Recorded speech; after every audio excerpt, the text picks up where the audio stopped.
Well, you heard the old adage about he who owns the gold makes the rules. Well, it applies to just about everything. And gold actually is the U.S. dollar no matter how you look at it. I know I'm not going to pump out this fear stuff. I think silver, gold, and oil is probably going to go up this winter a lot. I'm suspecting around September, which is right around the corner actually, even though it's sinking today, especially oil. But this is a little bit of an unrelated story, but it tells you how things go in business. Anybody in business that wants something accounting records or financial statements to be a certain way, they can pay to have them that way, and there's a lot of creative ways to make it 100% even legal. Because it's all a matter of what you see and what you don't see, and how you write something or how you report something, even though there's all kinds of standards. Well, it looks like one of the big four, it used to be the big eight, the big four accounting firms, PriceWaterhouseCoopers, got in trouble with the New York State Department of Financial Services, and they're not allowed to do consulting services now for the next 2 years. Now, what did they get in trouble for? Was it gold or silver mining stocks, or was it how much is gold is actually in the safe, or how much silver is in the safe? No, something unrelated. But I just have to put this out here because this is a real business world. The real business world is anybody's got a lot of bucks, they can pay the right people to make things the way they want to see it, And it's usually like an end-going game because you scramble to get over the next hurdle, and all that other stuff becomes old news. It's in the history. You can find that out with anybody who's wealthy. Warren Buffett just says his secrets of how he made money and, bullshit. He makes sure his investments are protected by lobbyists in the government and other things like that. There's a lot of garbage that goes on. He who gets caught, who doesn't get caught, makes the gold, and he who has the gold makes the rules. That's pretty much what it is in reality. It's always been that way. I don't want to put out a doom and gloom video. I hate those yo-yos. But anyway, this is something a little bit different. It's actually PricewaterhouseCoopers. They got fined big bucks. I think they got fined millions. I forgot how many millions it was. It was 10 million or whatever the hell it was. And what it was how they've got the U.S. government has sanctions on Iran and sanctions on different countries and things like that. Well, to comply with that, there's something in the wires that has to be there that the Treasury can look at transfers going in and out of these banks. I don't know every damn thing about this type of stuff, but I know some more stuff than all the people that are talking on YouTube about how the U.S. Treasury can stop wires cold in their tracks coming from, say, a European bank in the Netherlands to Switzerland. The U.S. Treasury can actually stop it. They got global power, man. I don't think that's well known. But I've seen stuff where they stop stuff right where it's in limbo on a wire. And I don't know what they do in detail with computers and all this type of stuff, but I know they could do that because it screwed up some stuff that was going on a couple years ago or so. But anyway, this was with PricewaterhouseCoopers, they're PwC. It used to be known as PW, or poor workers, as my uncle used to call them.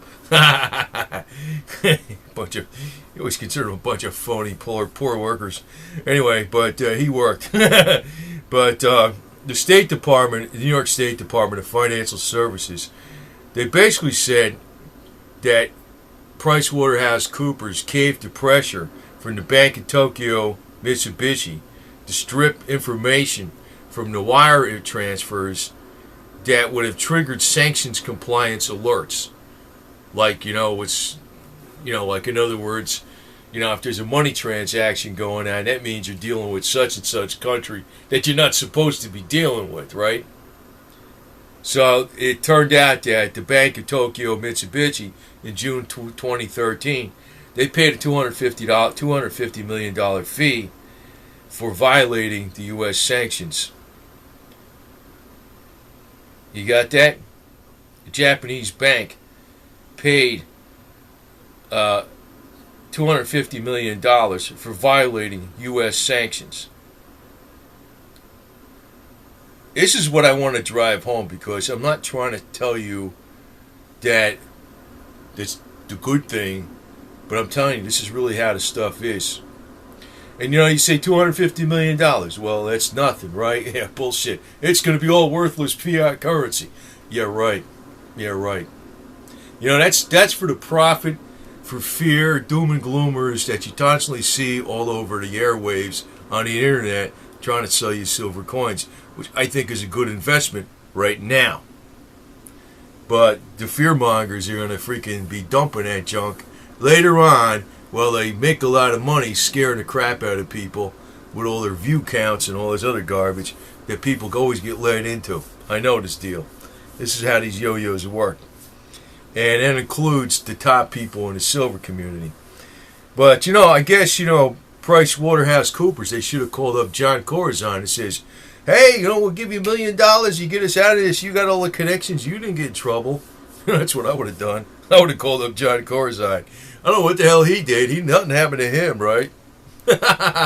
Anyway, so basically what happened was, per the Mitsubishi Tokyo-Mitsubishi Bank says, so PriceWaterhouse was, hired to audit their financials or whatever the hell it was. So PricewaterhouseCoopers ultimately changed the language in the final report that the bank submitted to the regulators, and they inserted a passage actually the other way around, that they concluded that the written instructions would not have impacted the completeness of the data available for the HDR, and the methodology to process and search the HDR data was appropriate. So, in other words, the data that needed to be, the financial transaction data was complete, so they can look at any type of, violations of sanctions agreements that they supposedly were in force.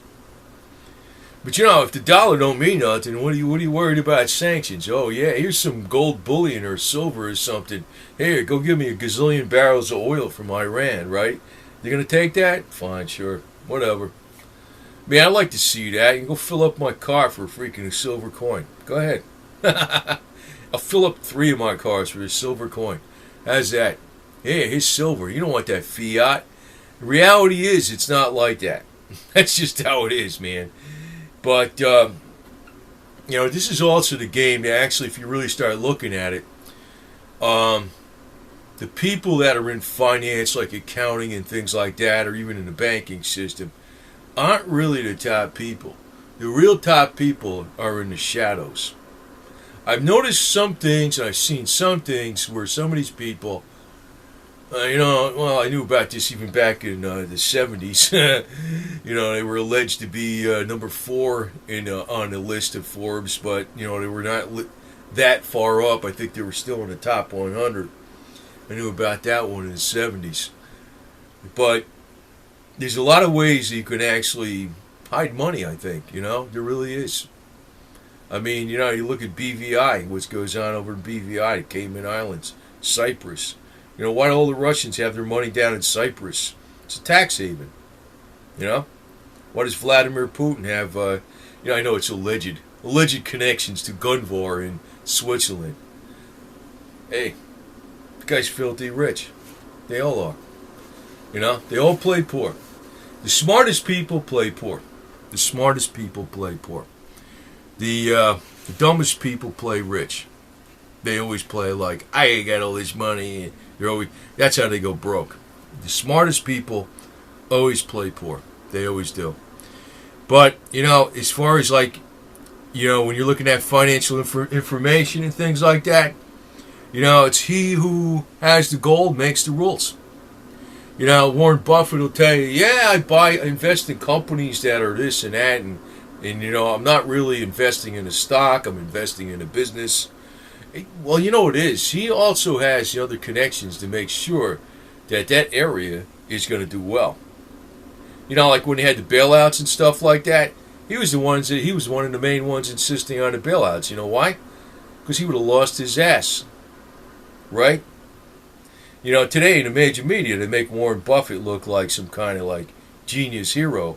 The way he's a genius is that he basically got Congress to bail him out when he would have went under. He would have never recovered from if some of the too big to fails all freaking folded up, Berkshire Hathaway would be, and Warren Buffett would be a lot smaller than he is today. That's a fact. But he who has the gold make the rules, because it's almost like the same deal that happened with this PriceWaterhouse. Now, they got caught, and for the next 2 years, they can't do consulting work in New York. But who put the pressure on them was the Bank of Tokyo-Mitsubishi, right? They're paying them the fees. I'm paying you, so you're gonna do what I tell you, or else I'll find somebody else that I pay that does what I want. That's what they do. And I don't play that game actually unless I realize. Well, it depends on what it is. That's the way I'll do it. Depends on what it is. But I'm a very, very, very independent thinking person. And, they can tell me they're going to pay me this or that. I'll be like, screw you. That's what I'll tell them. It's not that I like the government per se. But, the hell with them. They're making enough money. They could pay whatever they got to pay to the government. It's too bad. That's the way I look at it. Too bad. They don't pull that shit with me. But, I don't like the government either, though, because I think the government gets too much money. But, it's a mixed bag. But, it's kind of interesting. A lot of people are telling you doom and gloom and the sky's going to fall and everything like that. Well, if the sky's going to fall and the dollar's going to be worthless, I mean, these people ought to delay paying this fee and keep a couple ounces of silver around and just give them that and they're done. It ain't going to fall. That's the one thing. I've always been saying this. The dollar's going to be around. I noticed this clown, Pastor Lindsey Williams, for the last umpteen years, has been telling us since 2008 that the dollar's going to crash by the end of the year. And, I remember back when Ken Fromm was around, that guy was accurate. When Ken Fromm was alive, he used to be accurate. When this new guy took over, he's being fed BS, and I don't even know if he's getting even all that information from the new guy. I got to mention that in this garbage because I'm getting sick of this garbage about Pastor Lindsey Williams. Knows something. He doesn't know anything. Now, I know the basics as far as if the Middle East blows up, that's where we're going to make money on the gold and silver. It ain't going to be the debt. It ain't going to be all this other crap that's going on with the economy. If the Middle East blows up, especially the Middle East, we don't even have to get involved in a war. It could be ISIS versus Iran and Syria and Kuwait and Qatar got more arms over there sent to them, U.S. arms sent to them this year than any country. 250,000 people, Qatar. And UAE, United Arab Emirates, they also got a load of arms from the U.S. too. They're all ready to fight each other, man. It's going to be a Sunni Shiite war, Islamic war. And, it might not even, we're probably involved, the U.S. maybe, is because of the strategic oil interest. But the way I see this playing out is that they're going to use that as an excuse. We have to export oil. And it's going to be a global price. It's going to be a real lot. And the oil industry in the United States is going to make a whole pile of money. Hey, we got to export oil to Europe and the rest of the world. We got to save them because it's like they're doing them a favor while they're charging them up the yin yang, and they made the war start in the first place. That's what I think's going to happen. But if that happens, I'm getting sick of waiting for this crap to happen too, because I'm thinking it's going to happen. I'm getting tired of waiting for it to happen too. I think it's going to happen.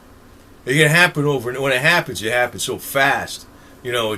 But the other side of it is, that'll cause the gold, silver, oil, and everything to go way the hell up.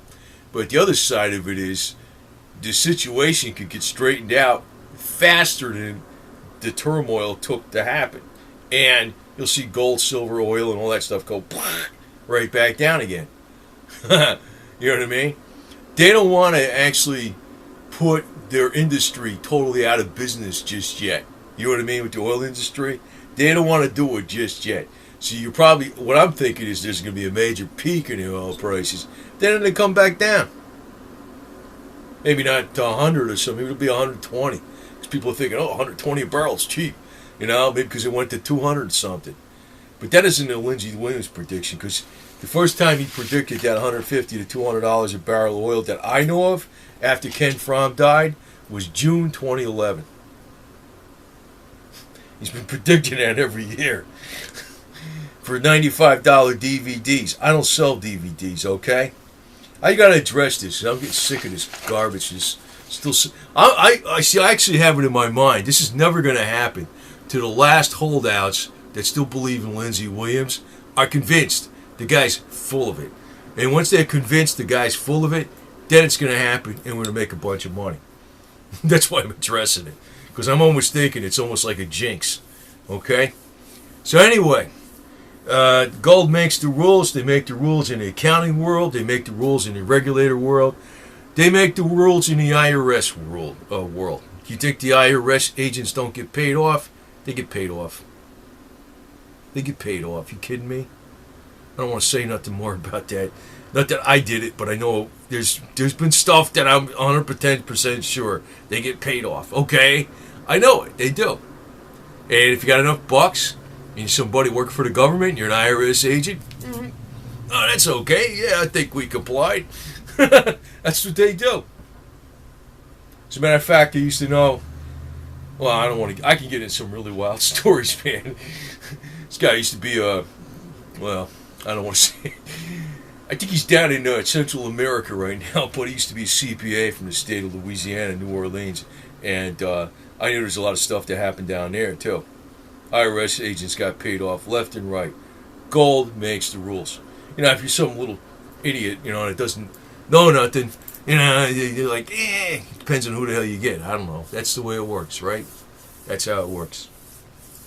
So gold makes the rules, and when we're talking gold, it's U.S. dollar. Because, there's going to take more U.S. dollars to buy an ounce of gold in the future, and silver and oil. It's going to super spike, come back down, but it'll probably never be these levels again once it super spikes, and even if it comes back down, it ain't coming down to these levels. And, but the currency of the United States of America is going to be the dollar. There's not going to be some day you're going to wake up and all the banks don't have dollars and all this other shit. People will tell you that are fear for profit. They sell DVDs. I don't like putting out too many videos like this because it's like I'm going upstream against the current trend. I should scare people. Tell them, the sky's falling, the dollar's going to zero. The Rothschilds, they're in charge of everything. The Rothschilds aren't, I put a video out a while ago about Rothschilds, and I'm surprised it took off like crazy, but you know what it is? It's not me pushing that video. It's everybody gravitates to Rothschilds. And I'm like, I didn't even mention Rothschilds in there too much the way I put it out. They are part of this garbage, but it's bigger than them by far. Way bigger. Way bigger.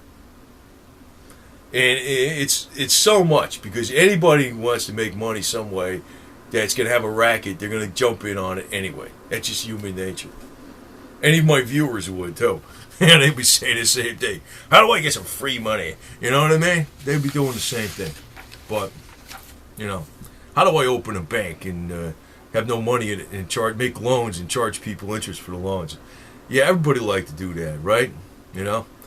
Anyway, over and out, gold makes the rules. And right now, it's the U.S. dollar makes the rules. And, I guess PriceWaterhouseCoopers should have had John Corzine working for him as their liaison for the federal regulators or the New York State regulators. They probably wouldn't have had to pay as much of a fine.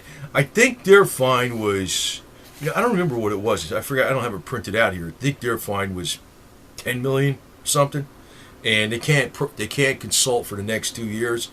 But the Bank of Tokyo-Mitsubishi had to pay $250 million for forcing PriceWaterhouseCoopers' hand in trying to make them do this financial reporting the way it shouldn't have been. And actually, the director of PriceWaterhouseCoopers said, now retired, so he's probably more honest. He also said, he warned against a more thorough review of the wires, because doing so would open up another can of worms. So there's a lot more shit going on than you think. But that doesn't mean that's the end of the deal. Because you know what? Business has been doing this for centuries. That's really what's been going on. There's been stuff like this going on for centuries. It's just that when it gets up to so bad, something happens. But then again, you get honest people in there, and that's how the garbage folds up. Like I said, the garbage should have folded up before the too big to fails, and that would have been including Warren Buffett, because his Berkshire Hathaway was heavily invested in the too big to fails, and they got bailed out. That's how he makes it. You know what I mean? So if you got a bunch of mice and Geronimos that can actually roar and say, "We ain't bailing you bastards out," period. Goodbye, Warren Buffett. That guy ain't that smart. What's going on is he's got an inside track on the garbage still. But that makes him smart. He got away with it, right? And he continues to get away with it. And all the major media kisses his ass like he's, the smartest investor in the world. If there was no bailouts back in 2008, 2009, he would have got chopped down to like a small portion of what he was. That's a fact. That's a fact, Jack. So, that's why people are getting on the internet and listening to all this garbage about, they're going to fail, to crash. You could have, if you rolled up your sleeves and you made it happen, which people can do. Some people were, but enough people weren't. There were some people totally adamant about not bailing out the too big to fails. If that happened, these big clowns that are freaking pulling all the garbage today, right now, that are calling the shots, they would have been history too. They would have been history. The people got to freaking get behind the giddy rumors and the fear mongers. No action. All words. Bullshit. Anyway, I'm just telling you how it is, man. The too bigs to fails would have been done. Anyway, over and out. I'm going to do some other type of video after this garbage because I don't like these kind of videos because I'm telling people what it is, but it's like, it's not a popular topic to tell people exactly how it is. I'm telling people exactly how it is. Most people want to gravitate to the fear tactics, and I ain't playing that game. Over and out.